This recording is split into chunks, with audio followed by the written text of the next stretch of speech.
This takes 18 and a half minutes to read, so you're only getting the first half tonight. Please excuse my Spanish, it's non-existent. Not too many words. It's called 27 Minutes. Merrick, hands grabbed together as though in prayer, sat in the intensive care unit of Metropolitan Hospital by the bed of his wife, Yolanda. Mi vida, I'm so sorry. I failed you. He was preoccupied with the final attempt in court that day to set things right for her. Merrick hoped for good news from their lead attorney, Sandra, of a favorable ruling from the presiding judge. Yolanda breathed at a slow and steady rate assisted by a ventilator. Merrick's eyes always avoided the monitor connected to her EEG. He wanted to touch her, but the months of inactivity had left her limbs so stiff that when he last held her hands, Yolanda's bones cracked despite his gentle grip. Merrick's eyes closed as his hands dropped to the arms of the stuffed chair. He was tired. Tired of being in this room. Tired of its pale green walls. Tired of the disinfectant smell. His mind drifted back to happier times when they were both nursing students in Arlington. The holistic health assessment practicum at the nursing school had been more than he could master. It wasn't just the 200 pages a week of reading he had to apply. He needed help getting through the class. Upon entering the tutoring lab, Merrick saw a shapely, raven-haired woman with middle-of-the-winter tan skin. She was leaning over, pointing to something on a monitor of a seated student. Her long, straight hair fell from her face when she stood up. He approached and could not help staring at the fine facial features he had long admired in Tejano women and her striking hazel-colored eyes. Before speaking, he regained enough self-control to avoid making a total fool of himself. Yolanda turned out to be the most patient and intelligent woman he had ever met. She helped him make sense of the coursework, and he finished the practicum without lowering his grade point average. As a reward for all her help, Merrick treated Yolanda to a homemade Slovakian dinner, beginning with ham-flavored lentil soup, followed by a main course of traditional sheep cheese ganache, pieces of bacon and chives, and ending with a sweet pudding made of apples and pears. Though Merrick had his doubts, Yolanda always claimed he had won her over by the end of the meal, even after he revealed his mother had prepared it for them. His only talent in the kitchen was being his mother's sous chef, chopping all the vegetables. Merrick's phone vibrated. 3:33. He tapped the button on his earpiece. Hello, Merrick here. Hi, Merrick. It's Gloria. Sorry, I'm a few minutes late. Gloria was Sandra's associate counsel. The previous day in court, Yolanda's legal team had emphasized the substance of the law, as written, did not coincide with the hospital's interpretation. Good news, I hope? Catching his eye, a half-filled mylar balloon floated, twisting in the soft breeze provided by an air vent. A yellow ribbon tied to the arm of the gray teddy bear kept it from drifting off. One of the only presents brought for Yolanda in the first couple of days. A few get-well cards remained. An empty ceramic pot missing long, gone flowers. No photos in frames. When everyone realized Yolanda would never be able to appreciate the gifts, family and friends stopped bringing them. Pointless. Nothing to report either way, Merrick. There's still about a half an hour until the Fifth Court of Appeals closes. The complications Yolanda's attorneys had to deal with were twofold. The first was the Texas Advanced Directives Acts of 1999, stating, a doctor may not withdraw or withhold life-sustaining treatment from a pregnant patient. The second was a law passed just 2 months before a blood clot put Yolanda in the hospital. The Texas legislature determined the fetus feel pain at 20 weeks. However, only one member had a medical degree, though an abundance of paid experts supported this line of thought. Because of Yolanda's pregnancy, her attorney suspected the hospital feared the loss of liability protection from the state if they disconnected her from life support.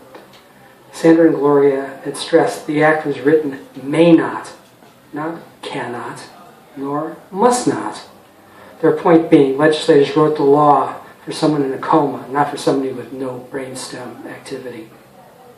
The hospital's attorneys also expressed a fear the baby would suffer an agonizing death if the hospital disconnected Yolanda from the ventilator. They overlooked the fact that the baby had hydrocephaly compounded with possible heart problem and was probably suffering in the utero. Also disregarded were the effects on the baby of all they did to restart Yolanda's heart. Gloria pressed the point that if the doctors had disconnected Yolanda when they determined the pulmonary embolism had killed her, the baby would have been incapable of feeling anything. So what can you tell me? Sanders in her summation. Her focus is the hospital's shackling of emergency medical crews to the policy as applied to Yolanda. At an accident, having paramedics perform pregnancy tests on all women of childbearing age and first treating those who proved positive would be a potential death sentence for all males and remaining females. Sheer insanity. Merrick shook his head. Tunnel vision. I agree, Merrick. The baby's heartbeat is all that seems to matter.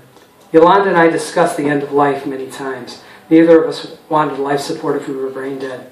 Even her parents testified to that in fact in court. They made my wife an incubator. Her rights are a fiction.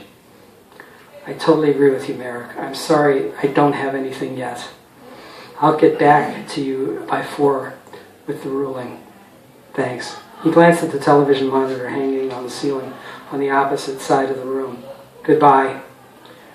Late afternoon, local news ran silently. 3:39. He kept the broadcast on, hoping they would interrupt with an important announcement at the courthouse. Still nothing. The North Central Expressway remained a parking lot. The scrolling banner across the bottom of the screen displayed the end-of-day stock market numbers. A commercial for Central Market on East Lovers Lane announced a weekend special on short ribs. Footfalls at the doorway drew Merrick's attention. Dr. Rupa Singhi entered. She had been in charge of the emergency room when Yolanda arrived. Any word yet? She asked. Out of habit, Merrick pulled his phone from his pocket. No messages missed. Just spoke with one of our attorneys. Nothing to report. The court doesn't close until 4, so there's still hope. Is this the last day? Tomorrow is estimated to be the beginning of the 25th week. They both knew Roe versus Wade only guaranteed the right to an abortion for the first 24 weeks of pregnancy. Merrick's voice became choked, unable to continue.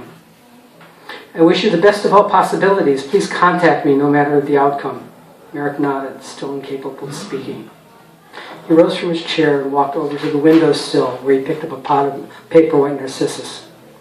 The view overlooked the parking lot where a few cars moved about. A young couple approached the entrance doors. She looked pregnant. Merrick shuddered. Looking away, he took another quick glance at the television before bringing the gift to his wife. 3:42. At the bedside, he placed one of the flowers under Yolanda's nose.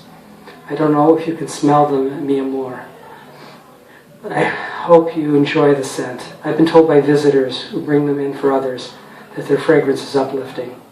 He stood there for a moment in the silence, saved the soft beefs of medical equipment, and finally returned the plant to the sill. Merrick bit his lower lip. Memories of the moment he discovered Yolanda on the floor of the kitchen flooded his mind. She had gotten up to give Moises his bottle. Merrick had dozed off before reawakening and realizing the time, 2 a.m. Over an hour had passed. Believing his wife had fallen asleep in a rocking chair, he figured he'd put Moises back in his crib and walk Yolanda back to bed. In the baby's room, his son slept quietly. After checking the bathroom, Merrick found Yolanda lying on the kitchen floor unconscious and unresponsive. No pulse. Cold. Her face blue. Frantic, he went his automatic pilot and gave her CPR. Though he had no memory of doing so, Merrick grabbed his cell phone charging on the kitchen counter and called 911. Merrick leaned forward and gazed at his wife's peaceful face. I hope you know, had I realized the result of my actions, I never would have resuscitated you. I did it for you. I did it for our love. I did it for our baby Moises and the one growing in your womb. That's it. Next month.